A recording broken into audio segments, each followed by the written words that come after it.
O anúncio sai, em segundos, a internet se divide. Não se discute o currículo do ator ou sua capacidade dramática. O debate morre na cor do cabelo, na altura ou no formato do rosto, porque ficamos tão presos à cópia de um modelo 3D, que muitas vezes nem foi desenhado para ser humano.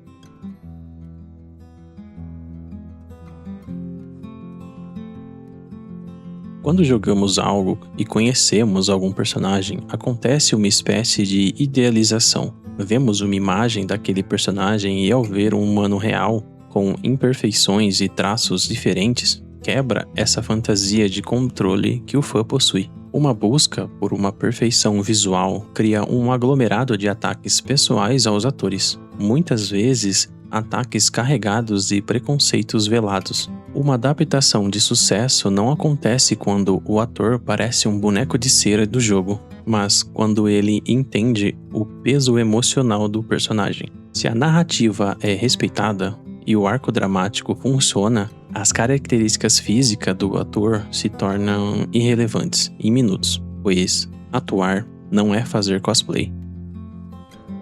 Vamos voltar um pouquinho no tempo e entrar em uma mídia que não os videogames. No ano 2000, foi lançado o primeiro filme da franquia X-Men nos cinemas. Hugh Jackman havia sido escalado para ser o Wolverine, um personagem que naquele ano já existia há 26 anos. Hugh Jackman tem mais de 1,80 m de altura, enquanto o Carcaju da Marvel tem meros 1,60 m. Hoje, o ator é a imagem definitiva do personagem, e sua diferença de altura é irrelevante, pois quando a narrativa é boa, o valor da fita métrica não significa nada. Em casos mais recentes, temos a primeira temporada de The Last of Us. Quando Bella Ramsey foi escalada para o papel, a internet veio ao caos total por sua aparência ser diferente da Ellie do jogo.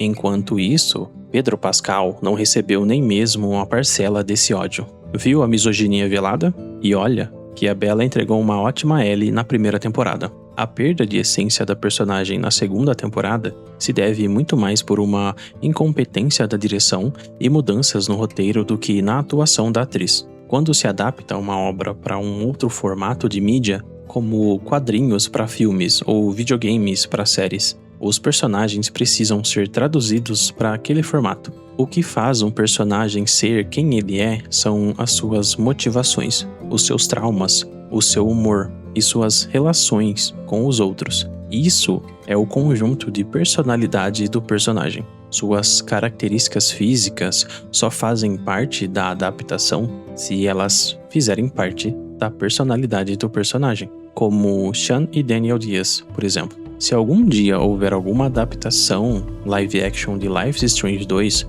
o fato deles serem personagens com descendência latina vai ser um fator importante, pois isso faz parte dos seus traumas, um dos elementos que compõem a personalidade do personagem. Se agora já tem gente falando das características físicas das atrizes escaladas para o papel de Max Caulfield e Chloe Price na adaptação de Life is Strange, imaginem em um cenário onde algum personagem coadjuvante seja escalado um ator ou atriz de etnia diferente. Um Warren asiático iria tirar a essência do personagem? Ele ia deixar de ser um nerd inteligente e desajeitado por isso? Se escalarem uma Kate Marsh negra, ela vai deixar de ser religiosa, adepta ao voto de castidade e vai deixar de sofrer bullying? Se limitar aos aspectos visuais dos personagens é a maneira mais superficial de qualquer crítica em uma adaptação. Se quisermos que os jogos sejam respeitados como grandes histórias, precisamos parar de tratar as adaptações como um álbum de figurinhas ou um concurso de cosplay